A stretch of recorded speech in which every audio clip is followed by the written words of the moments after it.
Hello students, कैसे हैं आप लोग। स्वागत है आपका लर्न केमिस्ट्री में। और हम आज फिर से बात करेंगे प्रैक्टिकल केमिस्ट्री की। प्रैक्टिकल केमिस्ट्री में बोरेक्स बीट टेस्ट को हमने लास्ट वीडियो में डिस्कस किया था। आज हम बात करेंगे कुछ ऑर्गेनिक कंपाउंड के फॉर्मेशन की जो हमारे सिलेबस में दिए हुए हैं। ठीक है, तो पहला कंपाउंड जो हमें फॉर्मेशन करना है, जिसके बारे में बात करनी है, वो है एसीटनिलाइड। एसीटनिलाइड आपने जब अपना क्लास 12th का एमीन वाला चैप्टर पढ़ा होगा, वहां पढ़ा होगा एसीटनिलाइड फॉर्मेशन, है ना। हम क्या करते हैं, एमीन जो ग्रुप होता है वो बहुत ज्यादा रिएक्टिव होता है। रिएक्शन जो रिंग होती है उसके साथ जुड़ी हुई, उसको बहुत एक्टिवेट कर देता है। तो उसकी एक्टिविटी को कम करने के लिए हम क्या करते हैं, एनिलीन ग्रुप का प्रोटेक्शन करते हैं और उसका कर देते हैं एसिटाइलेशन। तो जब एसिटाइलेशन करते हैं तो उससे बन जाता है एसीटनिलाइड। यही रिएक्शन लिखी थी आपने वहां पे। तो वो जो रिएक्शन हम लिखते हैं, पेपर पर लिख रहे होते हैं, बुक में पढ़ रहे होते हैं, वो ऐसा नहीं होता कि सिर्फ ऐसे ही फालतू की बनी हुई है रिएक्शन, या हमने कोई मनगढ़ंत रिएक्शन बनाई हुई है। वो पहले लैब में करके देखी होती हैं, है ना। तो वही जो एसीटनिलाइड है उसका लैब में प्रिपरेशन है आपके सिलेबस में। तो देखते हैं कैसे लैब में बनाते हैं। देखो मेरे पास यहाँ कोई इंस्ट्रूमेंट तो नहीं है, लेकिन मैं कोशिश करूंगी आपको समझाने की कि लैब में इसको कैसे बनाया जाता है और इसकी क्या क्या रिएक्शन होती है। ठीक है, तो चलिए पहले बात करते हैं एसीटनिलाइड की। एसीटनिलाइड को हम बेटा एमीन से बनाते हैं, एनिलीन से बनाते हैं। ये पहला पॉइंट आपको याद रखना है। किससे बनाते हैं? एनिलीन से। This is the aniline. Aniline का क्या करना है आपको? एसीटाइलेशन करना है। क्या करना है? एसीटाइलेशन करना है। तो जब एनिलीन का एसीटाइलेशन किया जाता है तो एसीटाइलेशन के लिए एसीटाइलेटिंग मिक्सचर उसके अंदर डाला जाता है। एसिटाइलेशन करने का क्या डाला जाता है? उसके अंदर एक मिक्सचर डाला जाता है। वो मिक्सचर दो तरह का हो सकता है। देखिए, या तो आप एसिटिक एनहाइड्राइड से एसिटाइलेशन कर लो। क्या कर लो? एसिटिक एनहाइड्राइड से यहां पर एसिटाइलेशन कर लो, या फिर एसिटाइल क्लोराइड से एसिटाइलेशन कर लो। एसिटाइल क्लोराइड से एसिटाइलेशन कर लो, प्रोडक्ट एसिटनिलाइड ही बनेगा, राइट। एसिटाइलेशन मिक्सचर क्या होता है? एसिटिक एनहाइड्राइड में ग्लेशियल एसिटिक एसिड, या फिर एसिटाइल क्लोराइड में ग्लेशियल एसिटिक एसिड, राइट। तो क्या क्या समझ में आया अभी तक? रिएक्टेंट या जो सबस्ट्रेट है वो कौन है? एनिलीन है। एनिलीन का क्या करना है? हमको एसिटाइलेशन करना है। ठीक है, एसिटाइलेशन हम एसिटिक एनहाइड्राइड से भी कर सकते हैं और एसिटाइल क्लोराइड से भी कर सकते हैं। दोनों तरीके से हम एसिटाइलेशन कर सकते हैं। जो ये एसिटाइलेशन होता है बेटा, बेस की प्रेजेंस में किया जाता है। बेस की प्रेजेंस में किया जाता है। आपको बुक में यहाँ पिरिडिन लिखा हुआ मिलेगा, पिरिडिन इज अ बेस। ठीक है, एनिलीन से स्ट्रॉन्ग बेस होता है पिरिडिन। क्या होता है? एनिलीन से स्ट्रॉन्ग बेस होता है पिरिडिन। ये हम बेसिसिटी में डिस्कस करेंगे। तो बेस की प्रेजेंस में रिएक्शन होगी। क्या होगा यहाँ पे?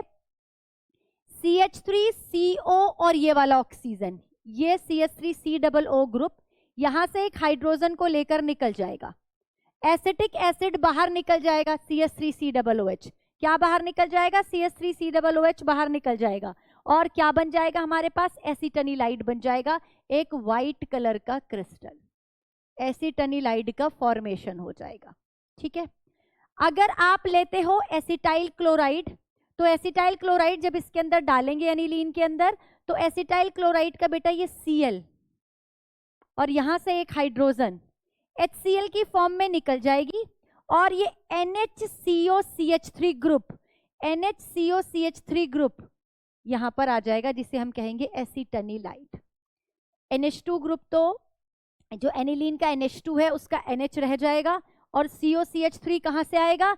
या तो एसिटिक एनहाइड्राइड लोगे वहां से आ सकता है, या फिर एसिटाइल क्लोराइड लोगे वहां से आ सकता है।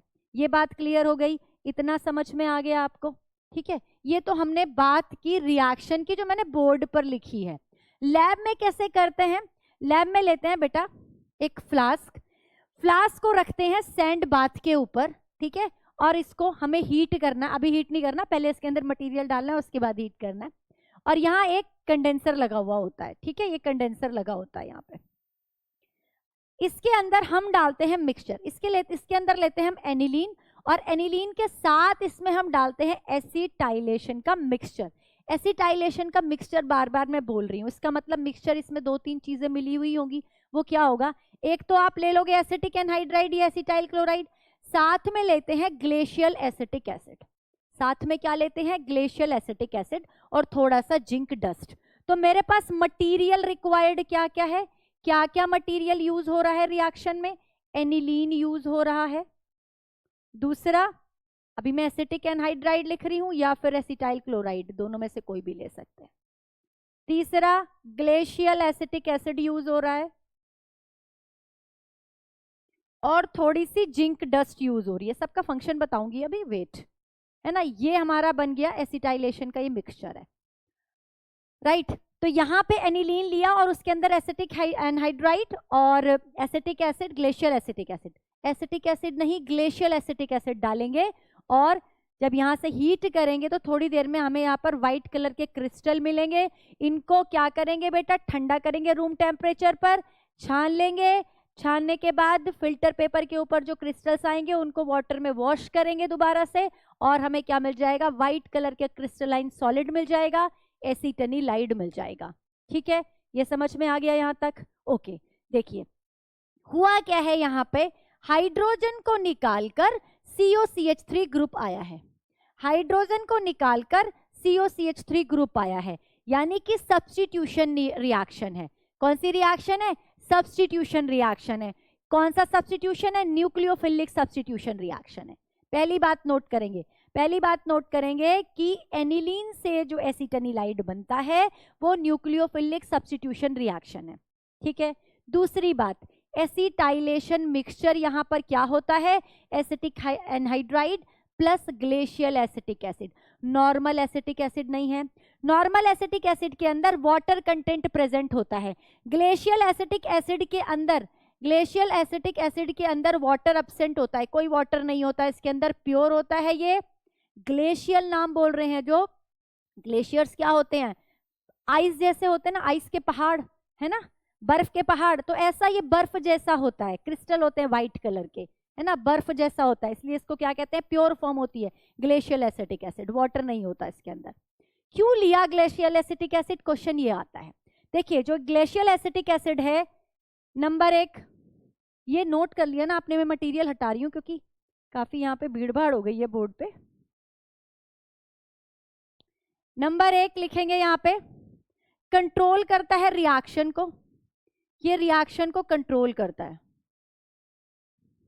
ठीक है, दूसरा ये क्या करता है, act as a catalyst, catalyst का काम करता है।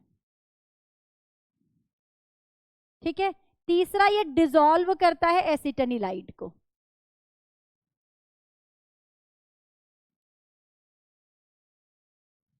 ठीक है, ये समझ में आ गया।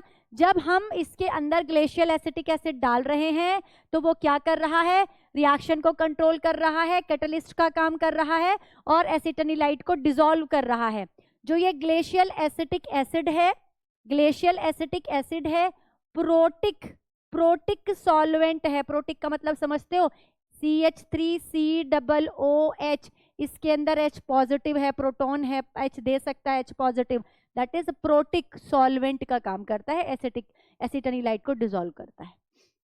ये बात समझ में आ गई, फंक्शन समझ में आ गया ग्लेशियल एसिटिक एसिड का।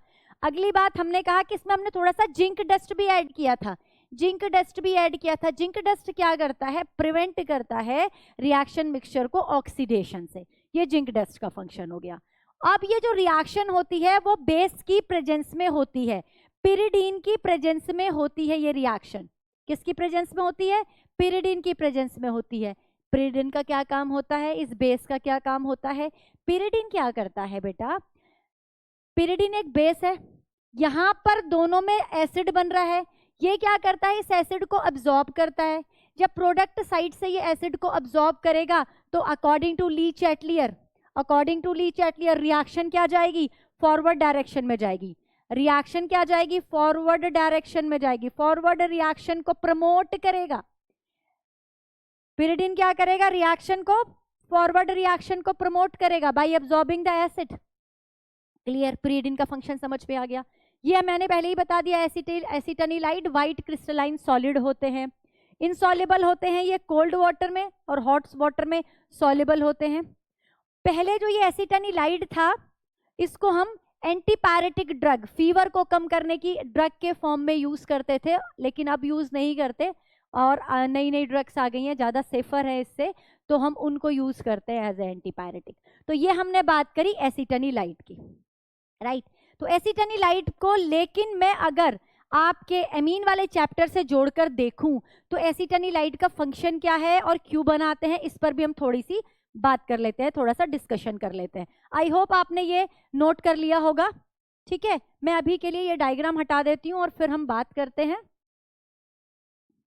एसिटानिलाइड के फंक्शन की। देखिए एसिटानिलाइड हमने क्यों बनाया, एमीन से एसिटानिलाइड बनाने की जरूरत क्यों पड़ी। आपको एक रिएक्शन याद होगी एनिलीन की, कि जो एनिलीन होता है अगर मैं इसकी reaction Br2 water, bromine water के साथ करा दूं तो मुझे यहां पर बेटा मिलता था ट्राईब्रोमोएनिलीन मिलता है। क्या मिलता है, ट्राईब्रोमोएनिलीन मिलता है। लेकिन मुझे तो ऑर्थो पैरा डेरिवेटिव चाहिए, मुझे तो नहीं चाहिए ट्राईब्रोमोएनिलीन। लेकिन जब भी हम ब्रोमीन के साथ रिएक्शन कराते हैं तो यहाँ पर ट्राईब्रोमोएनिलीन मिलता है। क्यों, क्योंकि जो ये NH2 है, ये NH2 है, ये रिंग को एक्टिवेट कर देता है। ये रिंग को क्या कर देता है, एक्टिवेट कर देता है। रिंग की एक्टिविटी बहुत ज्यादा बढ़ने की वजह से ये तीनों जगह Br को चिपका देता है और दोनों जगह ऑर्थो पर और पैरा पर Br को लगा देता है। आपको 2,4,6 ट्राईब्रोमोएनिलीन मिल जाता है, ठीक है। अब अगर ऑर्थो और पैरा चाहिए तो आपको क्या करना पड़ेगा, रिंग की एक्टिविटी को कम करना पड़ेगा, रिएक्टिविटी को डिक्रीज करना पड़ेगा। कैसे करेंगे, NH2 का प्रोटेक्शन कर देंगे, NH2 का प्रोटेक्शन कर देंगे। कैसे किया हमने NH2 का प्रोटेक्शन, NH2 से मैंने एसिटानिलाइड बना दिया, NH2 से एसिटानिलाइड बना दिया। अब इस एसिटानिलाइड के साथ अगर मैं Br2 की रिएक्शन करा रही हूं in presence of CH2 solvent, तो क्या हो रहा है, तो मुझे यहां पर ऑर्थो पैरा डेरिवेटिव मिल रहा है। पैरा इज मेजर, ऑर्थो जो होता है बेटा वो स्टेरिक हिंड्रेंस की वजह से माइनर होता है, तो लेकिन मुझे ऑर्थो दोनों मैंने बना दिए पैरा, मुझे ऑर्थो और पैरा मिल जाएगा। उसके बाद आप इस पर वाटर का ट्रीटमेंट कराओगे तो वापस से आपको क्या मिल जाएगा, यहाँ पर NH2 आ जाएगा और यहाँ Br आ गया, मिल गया आपको पैरा ब्रोमोएनिलीन, मिल जाएगा आपको ऑर्थो ब्रोमोएनिलीन, है ना। तो अगर आप ऑर्थो और पैरा डेरिवेटिव चाहते हो तो आपको क्या करना पड़ेगा, NH2 की रिएक्टिविटी को डिक्रीज करना पड़ेगा, उसके एक्टिवेशन को डिक्रीज करना पड़ेगा, NH2 ग्रुप का प्रोटेक्शन करना पड़ेगा। सही टर्म क्या यूज करते हैं हम NH2 ग्रुप को क्या करते हैं, NH2 ग्रुप को हम क्या करते हैं, प्रोटेक्ट करते हैं। और प्रोटेक्ट किससे करते हैं, बाय एसिटाइलेशन, एसिटाइलेशन से प्रोटेक्ट करते हैं। मैम प्रोटेक्ट कर दिया आपने, एसिटाइलेशन करा दिया, लेकिन हुआ कैसे प्रोटेक्शन, ठीक है, कैसे इसकी एक्टिविटी डिक्रीज हुई। देखिए अभी इसको हटाते हैं और हम बात करते हैं NH2 की। ये NH2 है और ये है NHCO CH3, राइट। अब जो ये NH2 होता है ये क्या करता है बेटा, ये रिंग में इलेक्ट्रॉन डोनेट करता है, रिंग में इलेक्ट्रॉन को देता है ना। मैं अगर इसको बॉन्ड की फॉर्म में बनाऊं, रिंग में इलेक्ट्रॉन को देगा, ये इलेक्ट्रॉन इधर आएंगे, है ना, फिर ऐसे माइनस चार्ज चलेगा रिंग की तरफ, रिंग की तरफ इलेक्ट्रॉन चलेंगे, ग्रुप से अवे चलते हैं इलेक्ट्रॉन, इलेक्ट्रॉन रिंग में देता है, ठीक है, ये भी इलेक्ट्रॉन रिंग में देता है, दोनों। तो फिर क्या फायदा हुआ कराने का, रीजन क्या हुआ, ये भी इलेक्ट्रॉन ग्रुप में देगा, लेकिन बेटा इसके पास दो पॉसिबिलिटी है। जो इसका लोन पेयर है ना, ये दो जगह कॉन्जुगेशन में जा रहा है। कैसे, एक कॉन्जुगेशन यहाँ पर ये भी चल रहा है, मतलब ये जो NHCOCH3 है इसके पास दो ऑप्शन है, या तो रिंग के साथ कॉन्जुगेशन में चला जाए या फिर इधर कॉन्जुगेशन में चला जाए, है ना। 50-50% चांस है इसके पास, 50% ये इधर जाने के चांस है, इसके 50% इधर जाने के चांस है। जब कोई ग्रुप दो तरफ कॉन्जुगेशन में जा सकता है उसको कहते हैं क्रॉस कॉन्जुगेशन। क्या कहते हैं, क्रॉस कॉन्जुगेशन कहते हैं। और क्रॉस कॉन्जुगेशन की वजह से क्या हो जाता है बेटा, रिएक्टिविटी डिक्रीज हो जाती है, रिएक्टिविटी डिक्रीज हो जाती है, रिंग डीएक्टिवेट नहीं होती, कम रिएक्टिव हो जाती है। समझ आइए बात। NH2 के पास तो एक ही जगह है कॉन्जुगेशन में जाने की, ये तो 100% इधर दे सकता है, ये तो इधर 100% कॉन्जुगेशन में जा रहे हैं इसके लोन पेयर, लेकिन इसके लोन पेयर 50% कॉन्जुगेशन में जा रहे हैं, तो ये ज्यादा कॉन्जुगेशन में जा रहे हैं ना, इट इज मोर रिएक्टिव। ज्यादा रिएक्टिव होने की वजह से क्या करता है, ऑर्थो और पैरा तीनों जगह पर Br लगा देता है, 2,4,6 ट्राइब्रोमो बना देता है, राइट। नाइट्रेशन करते हो तो ऑर्थो मेटा पैरा तीनों आपको मिल जाते हैं नाइट्रो प्रोडक्ट। तो अगर आपको सिर्फ ऑर्थो और पैरा प्रोडक्ट चाहिए तो आपको इसकी एक्टिविटी को डिक्रीज करना पड़ेगा, NH2 ग्रुप का प्रोटेक्शन करना पड़ेगा, जो हम करते हैं एसिटाइलेशन से। इसीलिए हम क्या करते हैं, एनिलीन का एसिटाइलेशन कर कर एसिटेनिलाइड बना देते हैं। आई होप आपको ये जो सारी चीजें एसिटेनिलाइड से रिलेटेड होंगी समझ में आ गई होंगी। जल्दी से आप इसका स्क्रीनशॉट लीजिए, इसके बाद हम बात करेंगे कि हम पैरा नाइट्रो एनिलीन कैसे बनाएंगे। जल्दी से लीजिए बेटा इसका स्क्रीनशॉट। हाँ जी, नेक्स्ट कंपाउंड है हमारा पैरा नाइट्रो एसिटेनिलाइड। पैरा नाइट्रो एसिटेनिलाइड बनाने के लिए, एसिटेनिलाइड तो हमने प्रीवियस वो जो हमने एक्सपेरिमेंट किया था उसमें बना लिया था, वाइट क्रिस्टलाइन सॉलिड था। तो ये जो वाइट क्रिस्टलाइन सॉलिड है, ठीक है, उसका अब हम क्या करेंगे, नाइट्रेशन करेंगे। नाइट्रेशन के लिए हमें क्या चाहिए, नाइट्रेटिंग मिक्सचर चाहिए, राइट। तो नाइट्रेटिंग मिक्सचर क्या होता है, HNO3 concentrated HNO3 plus fuming, concentrated ही होता है ये, fuming H2S, sorry concentrated H2SO4 और फ्यूमिंग HNO3, दोनों कॉन्सेंट्रेटेड जो मिक्सचर होता है इसे कहते हैं नाइट्रेटिंग मिक्सचर। नाइट्रेटिंग मिक्सचर क्या करेगा, नाइट्रेशन कर देगा। नाइट्रेशन कर देगा किसका, एसिटेनिलाइड का। मैंने आपको बताया था कि जो एनिलीन है वो ज्यादा रिएक्टिव होता है, ज्यादा एक्टिवेट कर देता है बेंजीन रिंग को, लेकिन अगर हम उसका एसिटाइलेशन कर दें यानी कि एसिटेनिलाइड बना दें, है ना, तो जो एसिटेनिलाइड है ये थोड़ा सा डीएक्टिवेट कर रहा है, डीएक्टिवेट भी नहीं कर रहा है, मतलब ये उतना ज्यादा एक्टिवेट नहीं कर रहा, जो रिएक्टिविटी है उसे डिक्रीज कर दिया इसने। तो अब क्या होगा कि जब हम इसका नाइट्रेशन करेंगे तो हमें ऑर्थो और पैरा डेरिवेटिव मिलेंगे। क्या मिलेंगे बेटा, ऑर्थो और पैरा डेरिवेटिव मिलेंगे। ऑर्थो और पैरा पर नाइट्रो ग्रुप जुड़ जाएगा एसिटेनिलाइड के, लेकिन जो हमारा पैरा होता है वो मेजर होता है कंपैरेटिव टू ऑर्थो। इस पर भी आएंगे, अभी पहले हम ये बात कर लेते हैं कि जब इसका नाइट्रेशन हुआ तो HNO3 और H2SO4 यहाँ पर कैटलिस्ट है।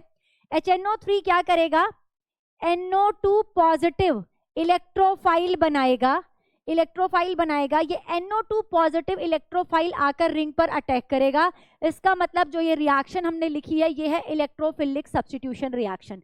रिंग पर जो रिएक्शन हो रही होती है बेंजीन रिंग पर, वो बेटा कौन सी होती है, इलेक्ट्रोफिलिक सब्स्टिट्यूशन रिएक्शन होती है। इलेक्ट्रोफिलिक सब्स्टिट्यूशन रिएक्शन वो रिएक्शन होती है जिसमें इलेक्ट्रोफाइल इनिशियली अटैक करता है रिएक्शन में आकर, रिंग पर आकर, ठीक है। तो इलेक्ट्रोफिलिक सब्स्टिट्यूशन रिएक्शन का एग्जाम्पल है ये, राइट। इलेक्ट्रोफाइल कौन है, NO2 पॉजिटिव इलेक्ट्रोफाइल है। NO2 यानी कि नाइट्रोनियम आयन, इस केस में नाइट्रोनियम आयन क्या है, इलेक्ट्रोफाइल है। H2SO4 क्या कर रहा है, नाइट्रोनियम आयन के फॉर्मेशन को में हेल्प कर रहा है, नाइट्रोनियम आयन के फॉर्मेशन में हेल्प कर रहा है। HNO3 से NO2 पॉजिटिव निकलता है और OH नेगेटिव, वो OH नेगेटिव आकर इस H2SO4 को OH नेगेटिव अब्सॉर्ब कर लेता है, तो आसानी से NO2 पॉजिटिव बन जाता है। ये NO2 पॉजिटिव अब क्या करेगा, जाकर रिंग पर नाइट्रेशन करेगा, ठीक है। जब ये रिंग पर नाइट्रेशन करता है तो ये जो NHCOCH3 है ये इस NO2 को रिंग पर लगाने का काम करेगा। ये जो NHCOCH3 बेटा ग्रुप है ये ऑर्थो पैरा डायरेक्टिंग ग्रुप है, ऑर्थो पैरा डायरेक्टिंग ग्रुप है। तो ये क्या कहेगा NO2 को कि या तो ऑर्थो पर आ जाओ या पैरा पर आ जाओ, या तो ऑर्थो पर लग जाओ या पैरा पर आकर लग जाओ। तो अब क्या हुआ, जब ये पैरा और ऑर्थो डेरिवेटिव बने तो मैंने क्या लिखा यहाँ पे, मैंने कहा पैरा मेजर होगा और ऑर्थो माइनर होगा। इसका भी रीजन समझ लेते हैं। यहाँ पे जो ऑर्थो है वहां पर जब NO2 आकर अटैक करेगा तो यहाँ पर क्या है, देखो भीड़ भाड़ है, भीड़ भाड़ होने की वजह से NHCOCH3 जो ग्रुप है, एसिटेनिलाइड जो ग्रुप है ये है ना NHCOCH3, ये क्या कहेगा NO2 को कि पैरा पर जाना उसका इजी है, वो पैरा पर उसको भेजने की कोशिश करेगा। तो यहाँ पर लगना थोड़ा मुश्किल होगा, यहाँ पर लगना थोड़ा आसान होगा। Due to steric hindrance major जो प्रोडक्ट है बेटा वो पैरा नाइट्रो एसिटनिलाइड बनेगा। क्लियर हो गया? क्यों मेजर बनता है पैरा? क्योंकि ऑर्थो में स्टेरिक हिंड्रेंस हो जाता है। क्लियर है? ऑर्थो पैरा क्यों बनते हैं यहाँ पे? क्योंकि NHCOCH3 ortho para directing group है। क्या कौन आकर अटैक करता है रिंग पर? NO2 पॉजिटिव करता है। NO2 पॉजिटिव कौन है? इलेक्ट्रोफाइल है। और ये जो हमने इक्वेशन लिखी, जो रिएक्शन है वो कैसी रिएक्शन है? इलेक्ट्रोफिलिक सब्स्टिट्यूशन रिएक्शन है, नाइट्रेशन की रिएक्शन है। ओके, हो गए सारे पॉइंट? समझ आ गई इतनी बात? अच्छा, अब यहाँ पे एक बात और समझ लें। IUPAC नेम, मैं इसको बार बार क्या बोल रही हूँ? Ortho para nitro acetanilide. लेकिन अगर इसके IUPAC नेम की बात करें तो इसका IUPAC नेम है 4 नाइट्रोफिनाइल। ये 4 नाइट्रोफिनाइल को रिंग लिया है हमने, इसको रिंग लिया है क्योंकि इट इज अ क्या है? Functional group. इसको पेरेंट चेन लेंगे हम। इसको IUPAC नेम में क्या लेंगे? पेरेंट चेन में चेन लेंगे, क्योंकि NO2 से तो ये बहुत बड़ा ग्रुप है, राइट? तो ये जो CH3CONH2 जो ग्रुप है, जो एमाइड ग्रुप है, ये किस में जाएगा? ये पेरेंट चेन बनाएगा। तो ये जब ये पेरेंट चेन बनाएगा तो इसका नाम है एसिटामाइड। इसका नाम क्या है? एसिटामाइड। और ये हो जाएगी हमारी साइड चेन। तो साइड चेन को हम ब्रैकेट में लिखेंगे, और साइड चेन N से जुड़ी हुई है, इसीलिए नाम क्या हो गया? N। 4 नाइट्रोफिनाइल आ गया ब्रैकेट में, एसिटामाइड। इसमें क्या हो जाएगा? N 2 पे जुड़ा हुआ है। देखो ये 1 है, ये 2 है, इसमें ये 1 था, ये 4 था। 2 नाइट्रोफिनाइल एसिटामाइड। ये IUPAC नेमिंग की बात हो गई। ठीक है, हमने ये भी बात कर ली ऑर्थो और पैरा। अच्छा, एक बार डायग्राम भी देख लो कि लैब में करते कैसे हैं। भाई क्या करते हैं? कॉनिकल फ्लास्क लेते हैं और एक फ्रीजिंग मिक्सचर होता है, लेते हैं, आइस बाथ होता है, उसके ऊपर रखकर ये किया जाता है। क्यों किया जाता है वो भी बताऊंगी अभी। क्या करते हैं हम? एसिटनिलाइट, जो हमने वो व्हाइट कलर के क्रिस्टल लिए थे, बने थे वो हमारे, अब वो तो क्रिस्टल हैं, ड्राई हैं, तो उनको घोलने के लिए एक सॉल्वेंट यूज करना पड़ेगा। वो सॉल्वेंट होगा बेटा glacial acetic acid. Glacial acetic acid यहाँ पर लिया जाएगा। क्या काम करेगा? पोलर सॉल्वेंट है। पहले वाले एक्सपेरिमेंट में भी बताया है। क्या है ये? पोलर सॉल्वेंट है। क्या करेगा? डिसॉल्व करेगा। किसको? एसिटनिलाइट को डिसॉल्व करेगा, सॉल्यूशन बनाएगा, तभी तो रिएक्ट करेगा ना, राइट? तो फिर यहाँ पे इसको डिसॉल्व करेगा, तो इसीलिए एसिटनिलाइट लिया मैंने, ग्लेशियल एसिटिक एसिड लिया, और साथ में डाला इसमें कॉन्सेंट्रेटेड H2SO4। H2SO4 कॉन्सेंट्रेटेड है, रिएक्शन का टेम्परेचर बढ़ जाएगा, तो उसको मेंटेन करने के लिए इसको कहाँ रखा है? आइस बाथ में रखा है, फ्रीजिंग मिक्सचर में रखा हुआ है ना? आइस बाथ कह लो या फ्रीजिंग मिक्सचर कह लो, उस पर इसको हमने रख दिया। उसके बाद इसमें ड्रॉपर की हेल्प से बेटा, ड्रॉपर की हेल्प से यहाँ से ऐसे ही नहीं पलट देना है हमको HNO3। ये फ्यूमिंग HNO3 है, ये भी बहुत कॉन्सेंट्रेटेड है, धुआं निकल रहा है। फ्यूमिंग का मतलब यहाँ से धुआं निकल रहा है। तो ये जो फ्यूमिक HNO3 है, इसमें जब हम ड्रॉप बाय ड्रॉप डालेंगे, ड्रॉपर बना देते हैं एक,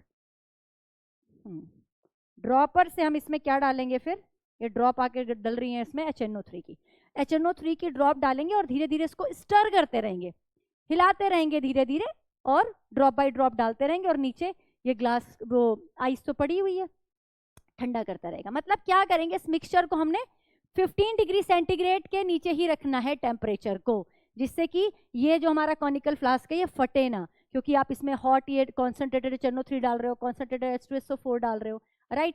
तो फिर जब धीरे धीरे इसको हिलाते रहेंगे तो यहाँ पर बन जाएगा हमारा मिक्सचर, बन जाएगा बेटा ऑर्थो नाइट्रो एसिटनिलाइड का और पैरा नाइट्रो एसिटनिलाइड का मिक्सचर मिल जाएगा हमको। लेकिन हमें मिक्सचर तो चाहिए नहीं, हमें तो क्या चाहिए? हमारा हेडिंग क्या था? हमें तो पैरा नाइट्रो एसिटनिलाइड बनाना था। अब क्या करेंगे? अब करेंगे फिर हम इसका क्रिस्टलाइजेशन, है ना? तो फिर अब देखते हैं वो सब कैसे करेंगे। उससे पहले हम एक बार रिवाइज कर ले। इलेक्ट्रोफिलिक सब्स्टिट्यूशन है, समझ में आ गया? NO2 पॉजिटिव इलेक्ट्रोफाइल है। NHCOCH3 क्या है? इलेक्ट्रॉन रिलीजिंग ग्रुप होता है, ये पता है यार आपको। मेंटेन करेंगे टेम्परेचर को 15 degree centigrade during the whole process, क्योंकि बोथ आर कॉन्सेंट्रेटेड। जो नाइट्रेटिंग मिक्सचर है बहुत ही ज्यादा स्ट्रॉन्ग मिक्सचर है। नाइट्रेटिंग मिक्सचर है हमारा कॉन्सेंट्रेटेड H2SO4 और fuming HNO3। Glacial acetic acid का यूज मैंने आपको बता दिया, क्या है यहाँ पर? सॉल्वेंट का काम करेगा, एसिटनिलाइट को डिसॉल्व करेगा। HNO3 यहाँ पर बेस का काम करेगा, बिल्कुल बेस का काम करेगा, और NO2 पॉजिटिव को बाहर निकालेगा। अब ये जो पैरा एसिटनिलाइड और ऑर्थो एसिटनिलाइड का मिक्सचर मिला, अब क्या करना है हमें? इसका इन दोनों का सेपरेशन करना है। इन दोनों का सेपरेशन करने के लिए क्या करते हैं बेटा? जो हमें ये मिक्सचर मिला है ऑर्थो और पैरा का, इन दोनों का, इनको हम क्या करते हैं, एल्कोहल कह लो या फिर आप कह लो रेक्टिफाइड स्पिरिट बोलते हैं इसको, रेक्टिफाइड स्पिरिट ले लेते हैं। ठीक है, ये बेसिकली क्या होता है, इथेनॉल होता है। इथेनॉल में हम इसको क्या करते हैं, डिसॉल्व करने का काम करते हैं। तो जो हमारा ऑर्थो वाला है वो क्या होता है, वो डिसॉल्व हो जाता है, डिसॉल्व हो जाता है इथेनॉल में, डिसॉल्व इन इथेनॉल, इथेनॉल में डिसॉल्व हो जाएगा और पैरा के हमें क्रिस्टल मिल जाएंगे। राइट, आप क्या करोगे, आप उसको छान लो, वाटर से वॉश कर लो, ठीक है, फिर उसको क्रिस्टलाइज करके प्योरिफिकेशन कर लो और प्योर फॉर्म में आप उसको ले लो। ठीक है, और उसे क्या करते हैं, फिल्टर पेपर से उसको ड्राई कर लेते हैं और आपको क्या मिल जाएंगे, जो पैरा नाइट्रोफिनाइल एसिटामाइड है, इसके आपको क्या मिल जाएंगे, क्रिस्टल मिल जाएंगे। तो इस तरह से हम पैरा नाइट्रो एसिटानिलाइड बनाते हैं। और ऑर्थो और पैरा का जो मिक्सचर होता है उसको हम किसकी हेल्प से सेपरेट करते हैं, रेक्टिफाइड स्पिरिट की हेल्प से सेपरेट करते हैं। ऑर्थो ज़्यादा डिसॉल्व होता है, ऑर्थो डिसॉल्व होकर उसी में मिक्सचर में डिसॉल्व हो जाता है और पैरा के आपको क्रिस्टल मिल जाते हैं जिनको आप बाद में वॉश करके सेपरेट कर लेते हो। राइट, तो ये बात हुई पैरा नाइट्रो एसिटानिलाइड की। उसके बाद हम बनाएंगे एनिलीन डाई।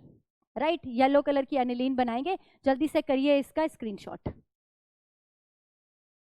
हाँ जी, चलिए बनाते हैं अब आइडोफॉर्म। आइडोफॉर्म का नाम पहले भी सुना है ना, डिस्टिंग्विश टेस्ट में सुना है आइडोफॉर्म टेस्ट, ये वही वाला आइडोफॉर्म है। ठीक है, जो कुछ थ्योरी में पढ़कर आ रहे हो वही यहाँ प्रैक्टिकल केमिस्ट्री में कर रहे हो। प्रैक्टिकल केमिस्ट्री में कुछ अलग से नहीं है आपका सिलेबस, जो आपका थ्योरी का सिलेबस है वही प्रैक्टिकल केमिस्ट्री में भी है, उसी में से ही उठ के कुछ पोर्शन को प्रैक्टिकल केमिस्ट्री में रख दिया जाता है।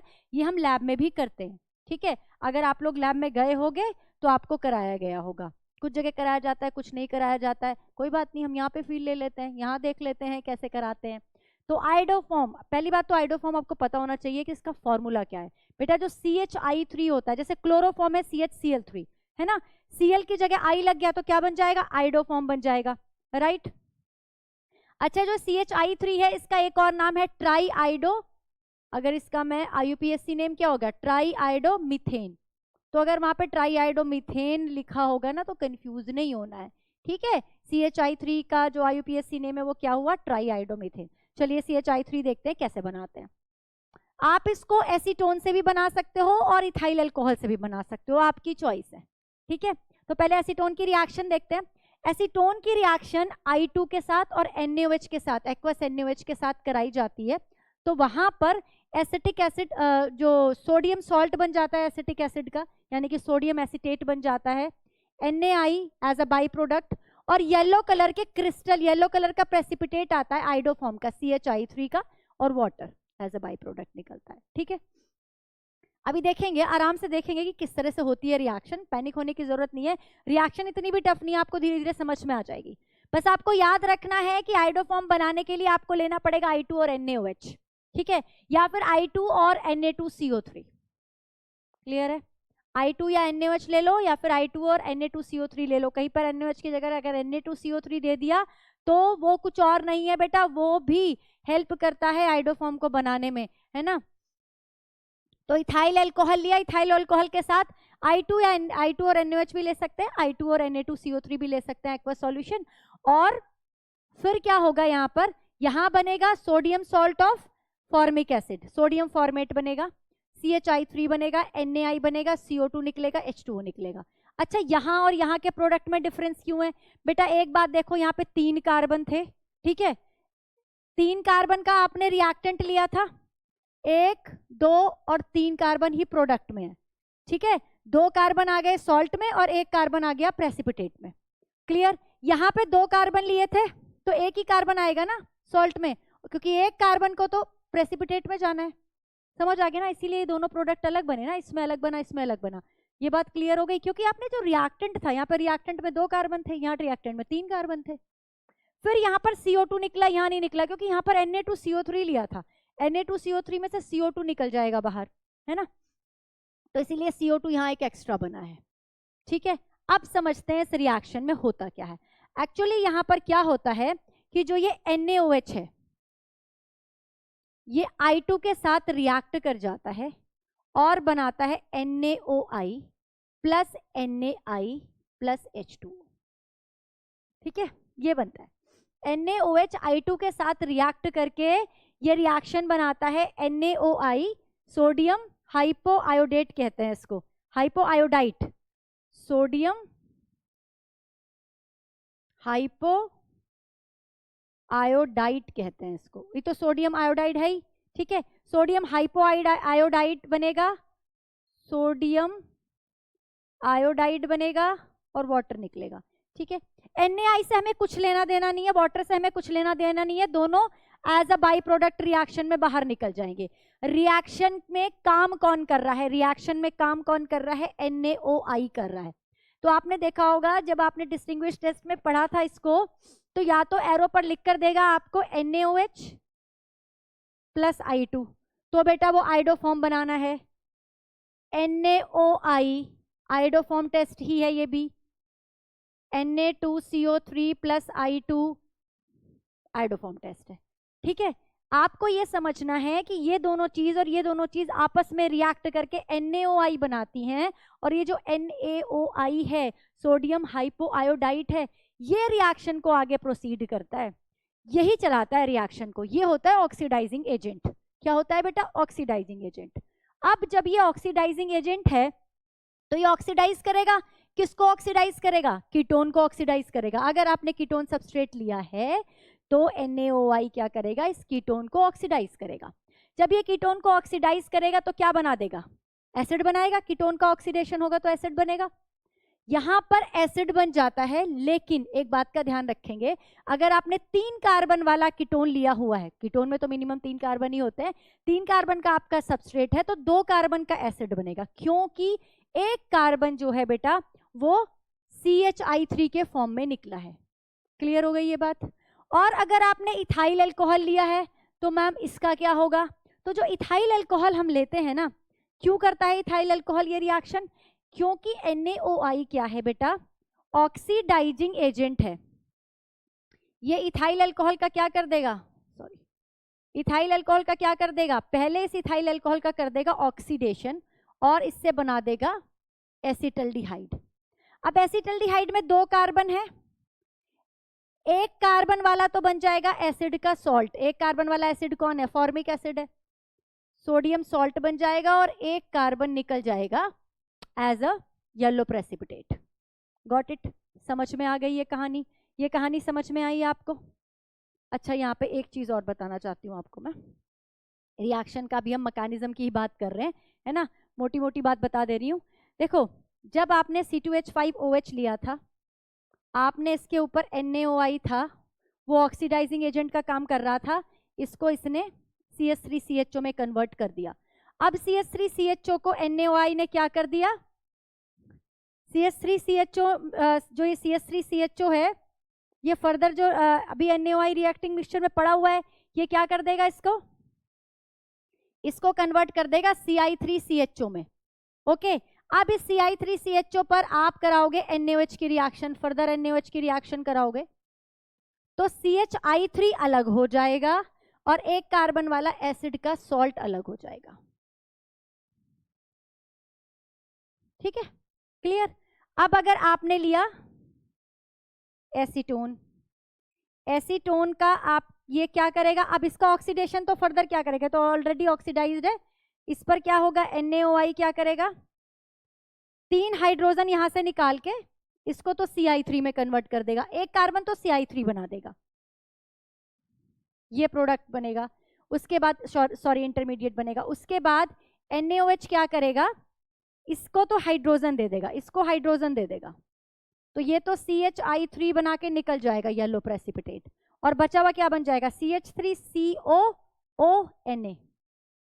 ठीक है, CH3COONA, ठीक है, sodium salt of acetic acid बन जाएगा। रिएक्शन समझ में आ गई, मैकेनिज्म समझ में आ गया, है ना, यहां तक समझ में आ गया। मैंने आपको जो डिस्टिंग्विश टेस्ट की है बेटे, उसकी वीडियो भी पड़ी हुई है, वहां पे भी डिटेल में ये सारी चीजें कराई हैं, लेकिन जब यहां पढ़ रहे थे तो एक बार रिवाइज करना बनता था, तो हमने ये बात कर ली। अब थोड़ी सी, क्योंकि जब हम कर रहे हैं यहाँ पे प्रैक्टिकल केमिस्ट्री, तो ऑर्गेनिक केमिस्ट्री से बाहर निकल के, किताबों की दुनिया से बाहर निकल के एक बार प्रैक्टिकल की भी बात कर लेते हैं कि होता क्या है यहाँ पे। आप क्या करते हो, रूम टेम्परेचर पर कॉनिकल फ्लास्क लेते हो, कॉनिकल फ्लास्क में आपने क्या डाला, एसीटोन लिया हुआ है और I2 लिया हुआ है। आयोडीन जो है वो ब्राउन कलर का होता है। आयोडीन किस कलर का होता है, ब्राउन कलर का होता है। तो एसीटोन में आपने आयोडीन डाला और उसको डिसॉल्व करना शुरू कर दिया, स्टर करा, अच्छे से डिसॉल्व हो गया। फिर उसमें आप क्या करते हो, NaOH डालते हो, फिर उसको स्टर करते हो। जब आप NaOH डालते हो तो जो ये ब्राउन कलर है आयोडीन का वो डिसअपियर हो जाता है, डिसअपियर हो जाता है। आयोडीन का कलर कब डिसअपियर होता है, जब आप उसमें NaOH डालते हो। क्यों, NaOH ने आकर NaOI बनाया फटाफट, और उसके बाद इस एसीटोन के साथ रिएक्ट करके इसको ऑक्सीडाइज कर दिया और आपको मिलने लग जाते हैं फिर येलो कलर का प्रेसिपिटेट मिल जाता है। अब इस प्रेसिपिटेट को हम वॉश करते हैं, छानते हैं एंड देन क्रिस्टलाइज कर देते हैं, हमें आइडोफॉर्म मिल जाता है, येलो कलर का आइडोफॉर्म मिल जाता है। ये हमारा पूरा आइडोफॉर्म, ठीक है। ये जो आइडोफॉर्म है ये एक टेस्ट के फॉर्म में हम यूज करते हैं एज अ डिस्टिंग्विश टेस्ट। कहां पर यूज किया जाता है as a distinguish test, iodoform test? किसको ये डिस्टिंग्विश करता है, वो कीटोन जो मिथाइल कीटोन ग्रुप होता है उसकी पहचान करता है। ऐसा CO ग्रुप जिसके एक तरफ CH3 जुड़ा हो, ऐसा CO ग्रुप जिसके एक तरफ CH3 जुड़ा हो, ऐसे कीटोन क्या देते हैं, आइडोफॉर्म टेस्ट देते हैं। मिथाइल कीटोन ग्रुप होना प्रेजेंट है। दूसरा, 2 डिग्री जो अल्कोहल होते हैं जिनके अल्फा पोजीशन पर मिथाइल ग्रुप हो, वो भी ये टेस्ट दे सकते हैं। कैसे, देखो मैंने एक ये 2 डिग्री अल्कोहल बनाया, it is a 2 degree alcohol, ठीक है, 2 डिग्री अल्कोहल है। अब इसका फर्दर जब ऑक्सीडेशन होगा, क्योंकि NaOI is a oxidizing agent, आपने अल्कोहल लिया, इसका ऑक्सीडेशन कर देगा, ऑक्सीडेशन कर देगा तो फिर ये कीटोन बन जाएगा ना, और फिर ये टेस्ट दे देगा। तो ये जो सेकेंडरी अल्कोहल है, ये सेकेंडरी अल्कोहल है, ठीक है, ये इस वाले कार्बन से जुड़ा हुआ है, तो इसके अल्फा पोजीशन पर मिथाइल ग्रुप जुड़ा हुआ है, अल्फा पोजीशन पर मिथाइल ग्रुप जुड़ा हुआ है, इस वजह से ये मिथाइल कीटोन बना देगा ऑक्सीडेशन पर, और मिथाइल कीटोन क्या देते हैं, आइडोफॉर्म टेस्ट देते हैं। आई होप आपको आइडोफॉर्म बहुत अच्छे से समझ आ गया होगा, ठीक है। आइडोफॉर्म येलो कलर के क्रिस्टल होते हैं, और एक बात याद रखेंगे, it is a oxidizing agent, जो NaOI ऑक्सीडाइजिंग एजेंट है, और एक ऑक्सीडेशन रिएक्शन है। आप जो भी रिएक्टेंट लोगे वो एसिड में कन्वर्ट हो जाएगा, फाइनल जो प्रोडक्ट होगा वो एसिड का सॉल्ट होगा, लेकिन एक कार्बन कम होगा सबस्ट्रेट से, क्योंकि एक कार्बन आइडोफॉर्म में चला गया है, ठीक है। यहाँ तक पूरी बातें क्लियर हो गई। आई होप इसमें से यही क्वेश्चंस बनते हैं, कौन ऑक्सीडाइजिंग एजेंट है और कौन कौन टेस्ट देता है। अच्छा, 1-2 क्वेश्चन यहाँ पर और बात कर लेते हैं। जैसे मैंने आपसे कहा कि ये है कंपाउंड, ये कंपाउंड है बेंजल्डिहाइड आइडोफॉर्म टेस्ट देगा क्या, बेंजल्डिहाइड आइडोफॉर्म टेस्ट देगा? बिल्कुल नहीं देगा, क्योंकि यहाँ पे आपको दिख रहा है CO के बराबर में कोई CH3 ग्रुप है ही नहीं। अगर मैंने आपसे पूछा एसिटल्डिहाइड बेटा एसिटल्डिहाइड ये टेस्ट देता है, एसिटल्डिहाइड ये टेस्ट देगा, ये देखो मिथाइल कीटोन ग्रुप प्रेजेंट है, ओके। इथाइल अल्कोहल मैंने अभी आपको करके ही दिखाया, बिल्कुल टेस्ट देगा, समझ गए। तो मिथाइल कीटोन अगर ग्रुप प्रेजेंट है तो टेस्ट होगा, अगर मिथाइल कीटोन ग्रुप प्रेजेंट नहीं है, मैंने कहा बेंजोफिनॉन आइडोफॉर्म टेस्ट देगा क्या? आंसर लिखेंगे कमेंट बॉक्स में, देगा क्या? चलिए जल्दी से इसको कॉपी कीजिए, फटाफट इसका स्क्रीनशॉट लीजिए। लास्ट एक कंपाउंड रह गया है, फिर हम उसको डिस्कस करते हैं। हाँ जी, लास्ट कंपाउंड है हमारी एनिलीन येलो डाई। क्या होती है एनिलीन येलो डाई? इसका नाम होता है पैरा एमीन एजोबेंजीन। कैसे बनाते हैं इसको? देखो बेटा, जब हम ये पैरा एमीन एजोबेंजीन बनाते हैं तो ये प्रोसेस जो होती है वो 2 स्टेप प्रोसेस होती है। पहले हम एनिलीन से डायजोनियम क्लोराइड बनाते हैं।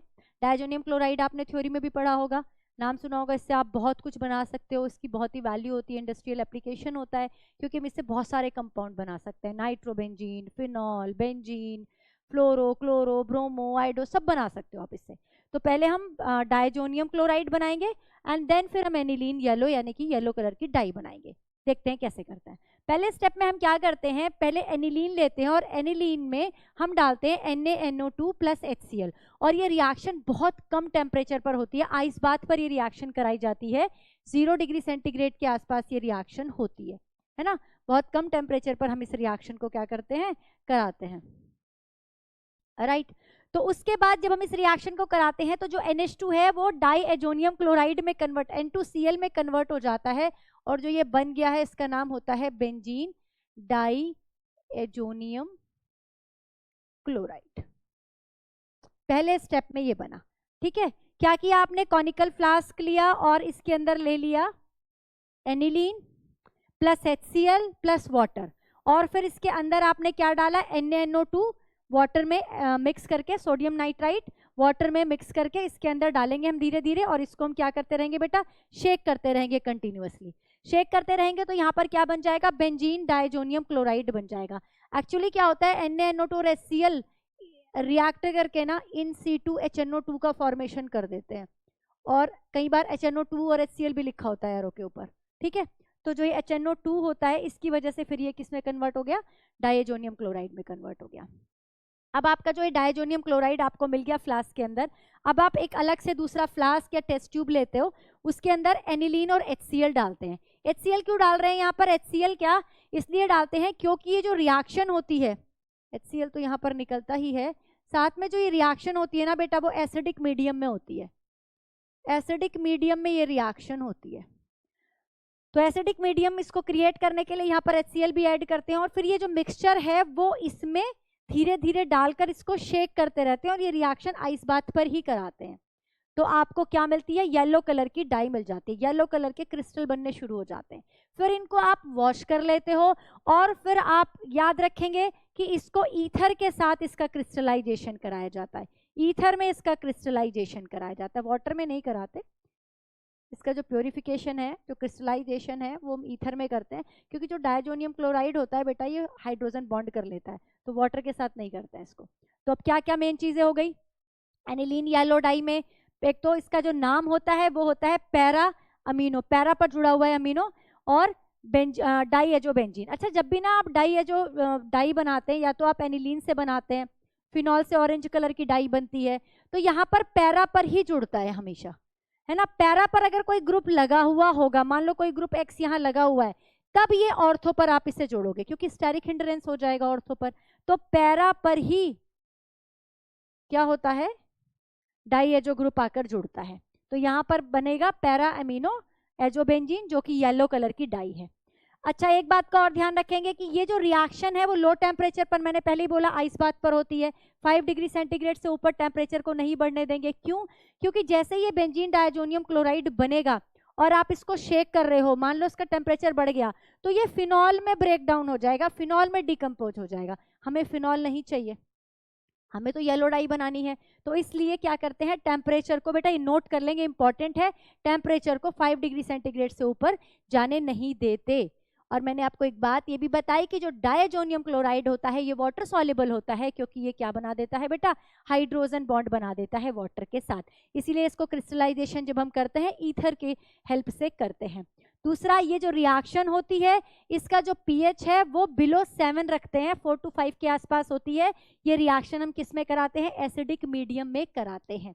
तो ये हमने बना ली एनिलीन येलो डाई। आज हमने 4 ग्रुप डिस्कस किए हैं, 4 कंपाउंड डिस्कस किए हैं जो आपको बनाने हैं, मतलब जिनकी प्रिपरेशन है आपके सिलेबस में प्रैक्टिकल केमिस्ट्री में, ठीक है। ये आपकी थ्योरी में भी है, प्रैक्टिकल में भी है। प्रैक्टिकल एप्लीकेशन जो भी थे, यहाँ पे टेम्परेचर की बात करनी थी या क्रिस्टलाइजेशन की बात करनी थी, वो सारे क्वेश्चन हमने यहाँ पर डिस्कस किए, साथ में थ्योरी को भी हमने यहाँ पर डिस्कस किया। आई होप आपको ये चारों कंपाउंड बहुत अच्छे से क्लियर हो गए होंगे। अब प्रैक्टिकल केमिस्ट्री में हम बोरेक्स बीट की बात कर चुके हैं, चारों कंपाउंड की बात कर चुके हैं। इसके बाद जो ऑर्गेनिक के जो हमारे कंपाउंड है उनका जो डिटेक्शन है वो हम फिर डिस्कस करेंगे अपनी नेक्स्ट वीडियो में, राइट। तब तक आप बेटा पढ़ते रहिए और पढ़ते रहिए। Thank you so much.